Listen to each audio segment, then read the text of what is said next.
What's going on, good people out there in YouTube land? It's the Masked Man, Mastermind Behind Mental Trip, back with another video. Welcome back to my channel. Please like, comment, and subscribe and all that good YouTube lingo stuff before we get into this. This is another story time video, but it's not a therapy session as I don't need to get anything off my chest. Just feel like sharing a couple things with y'all. In life, I kind of always wanted to like a sport. It's just could never really find a sport that resonated with me or I could relate to or got me excited. You know what I mean? Like, no sport did that for me. It wasn't until later down the line, after I became a rollerblader or inline skater, is when I began to appreciate the sport of hockey. The athleticism, the endurance, the strength, the skill that it takes to become a hockey player. But I still didn't care too much for the sport.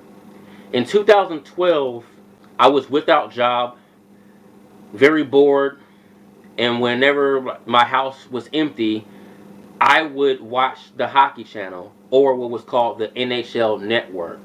And it wasn't until this point when I realized just how little I knew about hockey. I didn't know a damn thing about the sport. I was very familiar with the rules and guidelines of baseball, football, and basketball. We all know about those damn sports. But when it came to watching hockey, man, I was just all out of my element. Like, the first 3 or 4 games I watched, I was like, what's a high stick? What is icing the puck? What is slashing? How is he offsides? Why is the goalie leaving the net? Like, what's going on? Like, I do not get this sport. It almost got to a point where it was like, I don't know about this hockey shit. Like, I don't know if I can really get into this. Now, also, since this is 2012, later in the year 2012, you would know that this was a struck season. So, hockey usually starts in October, but there was a shutout, and there was no hockey going on. So, the NHL Network, all they was playing was just random shit like specials and events and old hockey games. I was watching hockey games from like 1949, 1962. I was watching hockey games from 1986, 91, 2007. And oddly enough, during this time while I was watching these random ass hockey games, I kind of sort of found myself becoming a Red Wings and Flyers fan. I don't know why. But nonetheless, I was expanding my hockey vocabulary. I was becoming more familiar with the sport. Simultaneously, while these random ass games were being shown, they were running a reality series called Behind the B.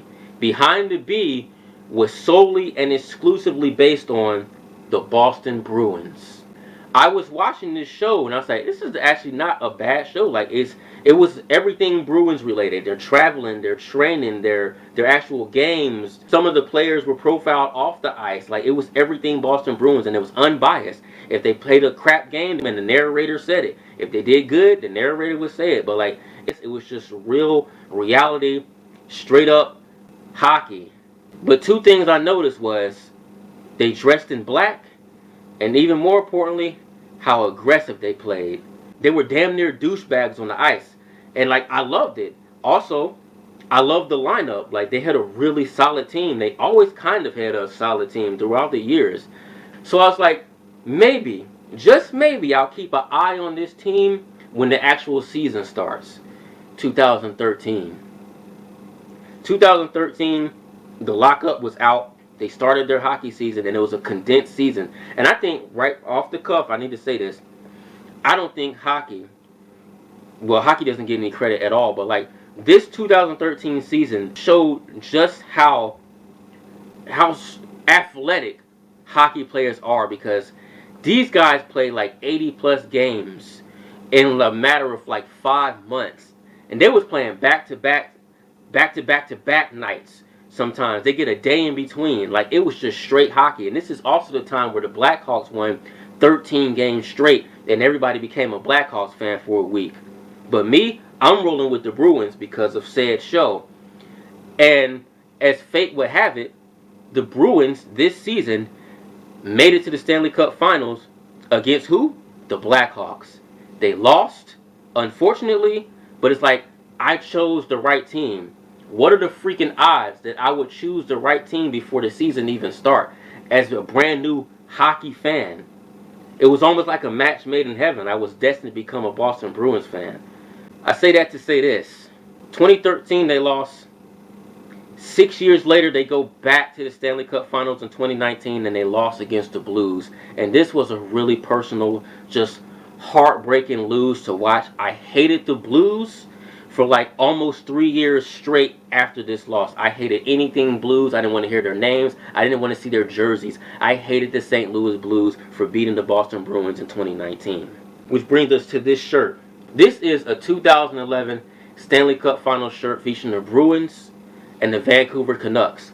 This is the last time the Bruins ever won a cup. This is a year before I became a fan. So I had to sit and watch them lose as a fan twice in 6 years. Currently, they are the best team in the NHL, which shows that I made the right decision yet again. The Boston Bruins are not to be played with this season. They're making history and breaking records.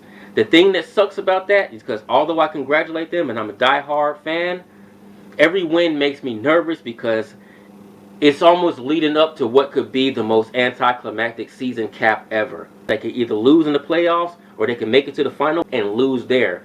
We don't want that. We want another freaking cup. The Bees are up for it. We need it. They got a solid team right now. They're killing it on the ice. It's a great time to be a Boston Bruins fan. I just hope they can bring home another cup and end this amazing season on a good note. I'm a Boston Bruins fan and I'm an overall NHL fan, period. I love hockey. It is the sport for me. I love it. I'm glad I made the decision to start watching it 11 years ago. So that's going to bring this video to a close. It's the Masked Man, mastermind behind Mental Trip. What's that YouTube lingo? Like, comment, and subscribe. And to the next one, I'm going to holler at y'all. Deuces, peace, go Bees, man. You already know what it is, folks. Quit playing, y'all.